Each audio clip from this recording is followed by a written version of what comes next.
महादेव दोस्तों, आज हम बताएंगे आपको एक प्रोग्राम जो कि हमें फैक्टोरियल नंबर निकाल के देगा।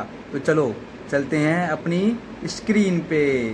हम अपनी स्क्रीन पे आ चुके हैं। देखिए, जब तक प्रोग्राम टाइप हो रहा है आप मुझे सुन लीजिए, थोड़ा सुन भी लिया करो। कहानी सुनो, जो वो कहानी नहीं है, रिकॉर्डिंग सुनो। हाँ, देखिए फैक्टोरियल नंबर क्या होता है। जैसे मैंने आपको बोला 10 का फैक्टोरियल क्या होता है, तो आप फैक्टोरियल निकालो कैसे।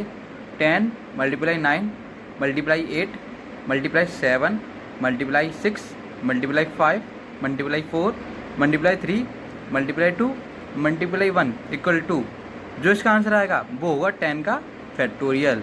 तो इसे बोलते हैं फैक्टोरियल नंबर। ठीक है, तो देखो प्रोग्राम टाइप हो चुका। अब हम इसे रन कराते हैं। चलो रन कराओ। चलो ठीक है। नंबर 10, देखिए आ गया आउटपुट इसका। आया, समझ में आया आपके। अब चलो स्क्रीन में चलते हैं, बैक टू द स्क्रीन। अब हम स्क्रीन पे आ चुके हैं। अब हम क्या करेंगे, अब हम जाएंगे नोटबुक के ऊपर। तो अब हम अपनी नोटबुक के एक पेज के ऊपर आ चुके हैं। ठीक है, हम एक ही पेज में समझा देंगे इसे, बहुत सिंपल है ये। तो देखिए, हमने पहले यूजर से नंबर मांग लिया, फिर मैंने एक वेरिएबल लिया ए, जिसमें मैंने 1 सेव करा दिया। ठीक है, ए के अंदर मैंने 1 सेव करा दिया। अब मैं लगाया वाइल लूप।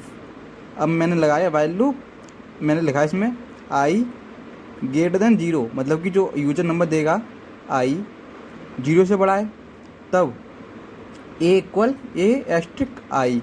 अब देखिए कैसे काम करेगा जी। मान लो यूजर नंबर दे दिया 10, तो आई की वैल्यू क्या हो गई 10, आई इक्वल 10। ठीक है, तो ये तो हमें 10 मिल गया। ए 1 सेव है, ए के अंदर 1 सेव है, तो यहाँ पे कर दे रहे, साइड में लिख दे रहा हूँ इसे, ए के अंदर 1 सेव है। ठीक, while I is greater than 0, मतलब कि जब तक 10 बड़ा है 0 से। ठीक है, ए इक्वल ए एस्ट्रिक आई, यानी कि ए इक्वल, ए की वैल्यू क्या है यहाँ पे 1 है ना, 1 एस्ट्रिक यानी कि स्टार आई, आई की वैल्यू क्या है 10, 10 हो गई। तो जो आपको पता है होता है मल्टीप्लाई के लिए होता है, आपको पता ही है। अच्छा, अब बताओ 1 मल्टीप्लाई 10 से करोगे, आंसर 10 ही तो आएगा, 10। ठीक, अब आई इक्वल आई माइनस 1। ठीक, अब देखना, तो आई इक्वल आई, यानी कि वैल्यू 10 थी आई की वैल्यू, जी तो हमने यूजर ने बोली थी 10, यूजर ने हमें 10 ही तो दिया था, तो 10 माइनस 1 9 बचा। अच्छा, अब देखिए थोड़ा ब्लर आ रहा होगा, अब सही है, अब सही है, हाँ अब सही है। वाह रे कृष्णा बाबू। देखो अब 9 बड़ा है 0 से, और यहाँ से देखो जी आई की वैल्यू यहाँ पे आई इक्वल आई माइनस 1 थी, यानी कि 10 माइनस 1 9 हो गई, 9 जाएगा ऊपर, ये आ गया। ठीक, फिर कंडीशन चेक हो गई। अब कंडीशन बनी है 9 ग्रेटर देन 0, यानी कि यहाँ पे लाइन लिख दूँ एक, 9 ग्रेटर देन 0,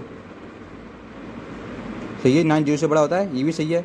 तो ए इक्वल ए एस्ट्रिक आई। अब ए इक्वल ए की वैल्यू क्या है, ये रही 10, जो यहाँ पे सॉल्व की थी, ये 10 आई थी, यही तो ए है। तो 10 मल्टीप्लाई आई, अब आई की वैल्यू क्या है, यहाँ से निकाली थी, 9 बची है, तो 9 कितना आएगा 90। अच्छा, अब यहाँ क्या बचेगा, आई इक्वल आई माइनस 1, यानी कि आई इक्वल 9 माइनस 1, और क्या हो गया 8। ठीक, अब 8 जाएगा ऊपर, 8 कहाँ पे आएगा, इतना ऊपर वाइल के पास। ठीक है ना, यहाँ पे। अच्छा, अब यहाँ पे देखेंगे, अब 8 ग्रेटर देन 0 है, सही बात है, तो ए इक्वल ए की वैल्यू क्या है, यहाँ पे तो देखो ए इक्वल ए एस्ट्रिक आई है, तो वही तो यहाँ पे ए चल रहा है, ए की वैल्यू क्या होगी 90 हो चुकी है, तो 90 एस्ट्रिक यानी स्टार आई यहाँ पे क्या है 8, तो क्या आएगा 720। अच्छा आई इक्वल जो आई माइनस 1 यानी कि 8 माइनस 1 क्या हो गया 7। अब आपको समझ में आ रहा है ये। अब जो फिर से ऊपर जाएगा ठीक, तब क्या होगा फिर से वही 7 ग्रेटर देन 0 है, सही है। ए इक्वल अच्छा ए इक्वल क्या होगा 720 था यहाँ पे, वही तो होगा 720 मल्टीप्लाई आई की वैल्यू क्या 7 तो हो जाएगा, ये आ गया 5040। राइटिंग में मत जाओ, मेरी भावनाओं पे जाओ। आई इक्वल 7 माइनस 1 ना लिखा ना, आई इक्वल आई माइनस 1 यानी 7 माइनस 1 6, ठीक है। अब 6 जाएगा ऊपर, ठीक है, फिर चेक करेंगे 6 ग्रेटर देन 0।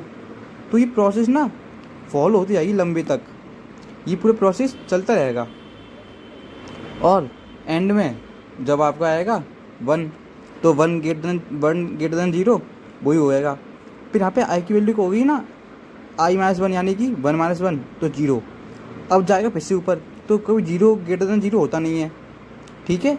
तो यहाँ कंडीशन फॉल्स हो गई, तो लूप यहाँ पे रुक जाएगा, जो आंसर है हमारा वो प्रिंट हो जाएगा। अब प्रिंट कैसे होगा, यहाँ लिखा है फैक्टोरियल, तो फैक्टोरियल लिख के आएगा सेम टू सेम, जो आप डबल इन्वर्टेड कॉमा में लिखते हो वही चीज़ प्रिंट होती है।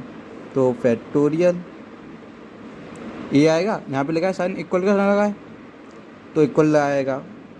देखो फिर हमने इसे क्लोज कर दिया है, तो यानी ये तो नहीं होगा। फिर देखो कॉमा लगा के में लिखा है ए, यानी जो यहाँ पे सेव हुआ लास्ट में, ए की वैल्यू जो भी लास्ट में आएगी वो यहाँ पे प्रिंट हो जाएगी।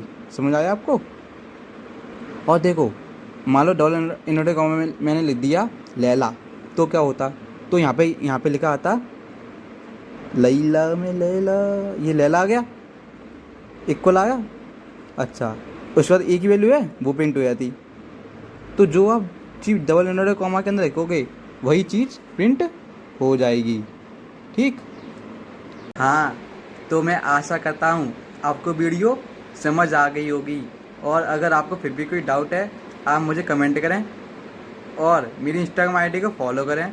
और इंस्टाग्राम पहुँचोगे ना, रास्ते में तो मिलेगा टेलीग्राम, उस टेलीग्राम को भी ज्वाइन कर लेना, ठीक है। मेरे वीडियो पर लाइक करें, कमेंट करें, शेयर करें और मेरे चैनल को सब्सक्राइब ज़रूर कर देना।